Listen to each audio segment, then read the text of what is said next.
80 ans, si est-il l'âge magnifique que fête ce 21 février 2023 la comédienne Danielle Evenou.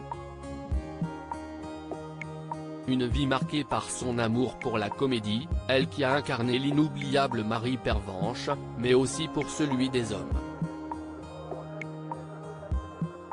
On lui connaît une idylle avec la figure de la musique Jacques Brel, mais elle a également construit une belle histoire d'amour avec une autre grande personnalité, mais de la télévision, Jacques Martin. Le célèbre animateur est devenu le père de ses deux enfants, Frédéric et Jean-Baptiste Martin. Toutefois, Danielle Evenou fait un portrait peu réjouissant du présentateur de l'école des fans.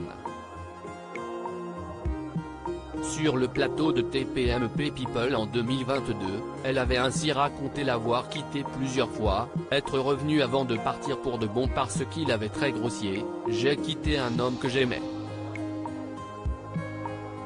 En effet, elle ne pouvait plus de ses crises de jalousie et ses colères noires, malgré tout l'amour qui les unissait. La même année dans cet avou, elle avait fait part du perfectionnisme maladif de l'ex-mari de Cécilia Attias, « Il savait tout faire et je vais vous faire un aveu. Il fallait toujours être parfait, et toute la famille et même les femmes savent toutes faire le gratin dauphinois Jacques Martin et pas un autre ». Une relation compliquée qu'elle avait également évoquée dans la parenthèse inattendue en 2013, mettant en lumière le caractère de son ancien compagnon qui lui avait fait une scène en voyant que l'appartement qu'elle avait loué avec ses enfants pour y vivre après leur séparation n'était pas à la hauteur de ses attentes.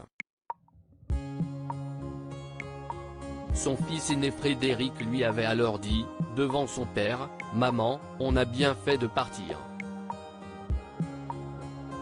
De douloureuses fins d'histoire d'amour après sa rupture avec Jacques Martin, Danielle Evenou a rencontré le journaliste et ancien ministre de la Communication Georges Filiot avec qui elle a été mariée de 1996 jusqu'à sa mort en 2011.